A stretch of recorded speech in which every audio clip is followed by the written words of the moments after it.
Banjir bandang, saudara, dilaporkan melanda beberapa wilayah di Singapura Selasa waktu setempat. Banjir disebabkan hujan lebat yang mengguyur sejak Selasa pagi. Hujan deras pada Selasa pagi terjadi dengan intensitas sedang hingga deras di wilayah di Singapura. Banjir menggenangi sejumlah jalan utama Singapura hingga menyebabkan kemacetan dan menghambat aktivitas warga. Kendaraan memaksa melaju menerjang jalanan yang digenangi air.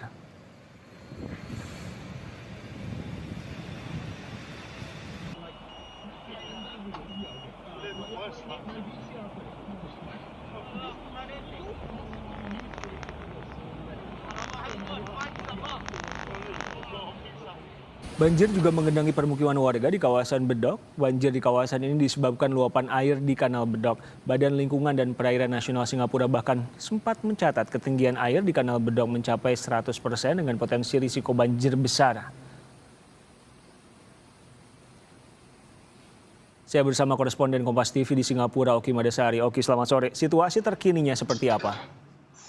Iya, situasi terkininya banjirnya sudah surut. Jadi banjir yang terjadi di Singapura itu terjadi kemarin dari pagi sampai siang, dan sebenarnya ini sudah diperingatkan oleh Badan Lingkungan dan Perairan Singapura atau BMKG-nya Singapura. Jadi sejak kemarin pagi BMKG Singapura sudah mengeluarkan himbauan agar waspada. Karena seharian kemarin hujan deras, dan hujan deras itu sudah berlangsung 4 hari. Selama 4 hari terakhir Singapura hujan deras, angin kencang, dan kalau sudah mengikuti ritme Singapura itu sudah bisa diprediksi banjir pasti terjadi. Jadi yang mungkin juga harus diinformasikan kepada pemirsa bahwa Singapura sebenarnya bukan kali ini saja mengalami banjir. Hampir setiap tahun Singapura banjir. Yang membedakan adalah banjir di Singapura cepat surut, seperti banjir kemarin itu surut setelah 1 jam karena sistem drainase dan mungkin ada sistem yang bagus untuk menyerap air. Ketika banjir terjadi tentu saja langsung menghambat aktivitas warga, bahkan bus di Singapura kemasukan air. Jadi kemarin situasinya adalah penumpang naik bus lalu tidak hanya sekedar terhambat tapi air masuk ke dalam bus. Lalu ada juga pohon-pohon yang tumbang karena angin yang kencang. Nah, tapi karena hari ini tidak lagi hujan, jadi hari ini sudah surut dan sudah diatasi. Oke, Itu. wilayah-wilayah mana saja yang dipetakan atau yang kemarin kena banjir besar? Iya, ada wilayah Bedok tadi sudah disebut, ada juga wilayah Upper Changi itu sekitar Bandara Changi, dan itu seperti itu yang terjadi kemarin ya. Tapi kalau wilayah yang potensial untuk banjir itu ada di beberapa titik. Misalnya tahun 2018 lalu Orchard yang kawasan pusat shopping penting di Singapura itu pun tergenang air.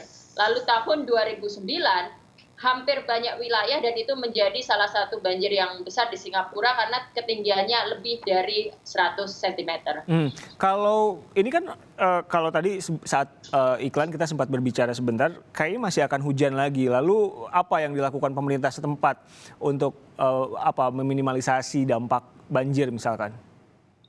Ya, di Singapura memang banjir yang sifatnya flash flood ini, banjir luapan ini sesuatu yang sampai hari ini belum bisa diantisipasi oleh pemerintah. Jadi yang dilakukan oleh mereka hanyalah memberi informasi di titik mana kira-kira akan banjir dan kira-kira jam berapa. Jadi sebenarnya kemarin pukul 6.30 Badan Lingkungan sudah mengeluarkan statement bahwa nanti sekitar jam 11 atau sekian sampai jam sekian akan ada kemungkinan banjir, maka dihimbau untuk waspada. Itu selalu ada himbauan seperti itu. Tapi kemudian ketika sudah lewat 1 jam, 2 jam, banjir sudah surut dan ya sudah aktivitas bisa tetap berjalan seperti biasa.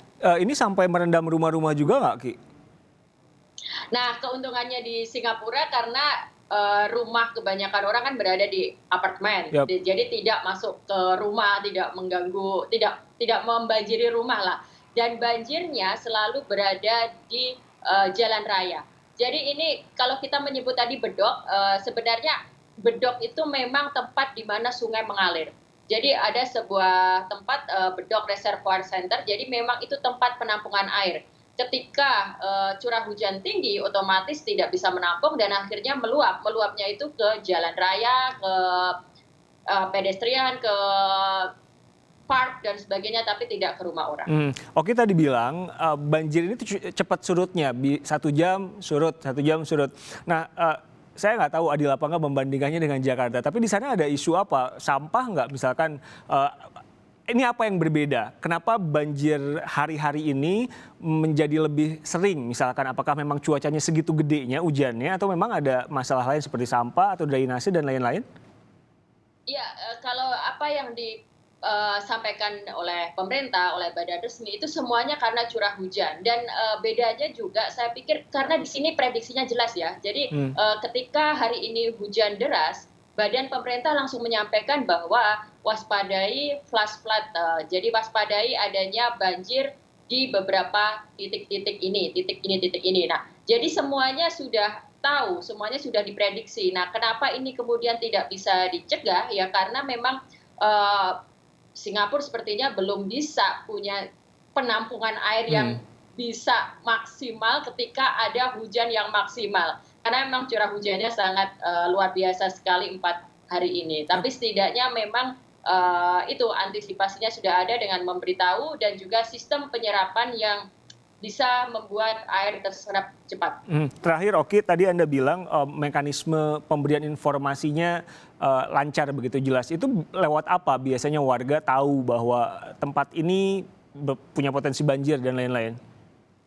Iya, Badan Lingkungan atau BMKG-nya Singapura itu mempunyai sosial media tentu saja. Jadi kalau kita melihat sosial medianya mereka di Twitter itu selalu real time update. Nah, selain itu, sistem informasi Singapura juga memungkinkan kita untuk berlangganan informasi yang dikirimkan oleh pemerintah lewat WhatsApp. Nah, itu juga yang berlangsung ketika dalam kasus COVID. Kita selalu tahu update yang sifatnya real time dan tentu saja website dan sebagainya. Jadi saluran informasinya dibuat untuk betul-betul bisa diakses dengan mudah oleh masyarakat. Oki Madasari, koresponden Kompas TV di Singapura. Terima kasih.